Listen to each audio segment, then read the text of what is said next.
اعوذ باللہ من الشیطان الرجیم بسم اللہ الرحمن الرحیم۔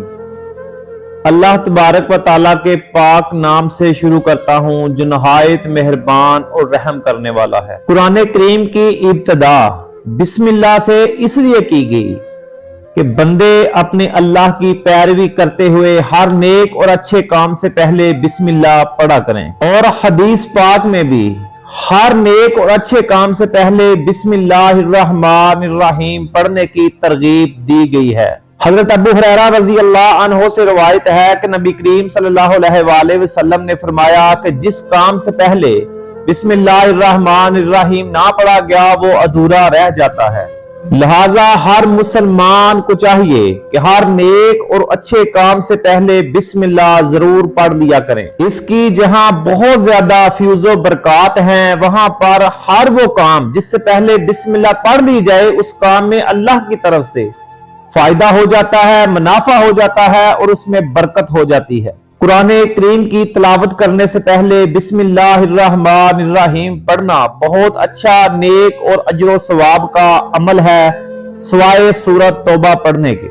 سورۃ توبہ پڑھنے سے پہلے بسم اللہ نہیں پڑھنی چاہیے۔ جہاں پر بسم اللہ الرحمن الرحیم ہر نیک کام سے پہلے پڑھنا اتنے زیادہ اجر و ثواب کا ذریعہ ہے، وہاں پر ہی علماء کرام نے بعض جگہوں پر بسم اللہ نے کی ممانعت کی ہے کہ وہاں پر بسم اللہ نہ پڑھی جائے، اس سے بندہ گناہ گار ہو جاتا ہے، اور ان جگہ پر بسم اللہ پڑھنا حرام قرار دیا گیا ہے، یعنی کہ شراب پینے سے پہلے بسم اللہ پڑھنے کو حرام قرار دیا گیا ہے اور یہ گناہ والا عمل ہے۔ اور زنا کرنے سے پہلے بسم اللہ پڑھنا بھی علماء کرام نے اسے حرام کہا ہے۔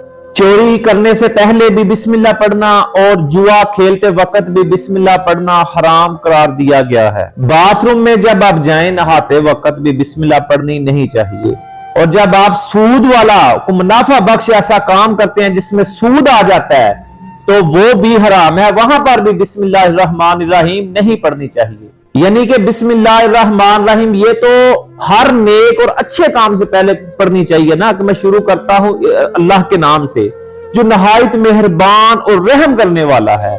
تو اچھے کام کی ابتدا اللہ کے نبی نے بھی کہا ہے کہ اللہ کے نام سے شروع کرو تاکہ اس میں برکت ہو۔ تو جو شریعت نے جس چیز کو حرام قرار دیا ہے، جن گناہوں کی وجہ سے انسان کفر میں مبتلا ہو جاتا ہے، تو کیسے پھر اس سے پہلے ہو سکتا ہے کہ بندہ بسم اللہ الرحمن الرحیم پڑھے؟ یہ سراسر جو بندے ایسا کرتے ہیں یہ اسلام کے ساتھ طنز کرتے ہیں، مذاق کرتے ہیں، ہنسی کرتے ہیں۔ شریعت نے جس چیز کا حکم نہیں دیا اس کی وہ خلاف ورزی کرتے ہیں۔ اللہ تبارک و تعالی ہمیں عمل کی توفیق عطا فرمائے، اور اللہ تبارک و تعالی ہمیں دین میں سمجھ عطا فرمائے۔ ہماری اگلی ویڈیو آنے تک اپنا، اپنے دوستوں کا، اپنے پیاروں کا بہت خیال رکھیں۔ والسلام۔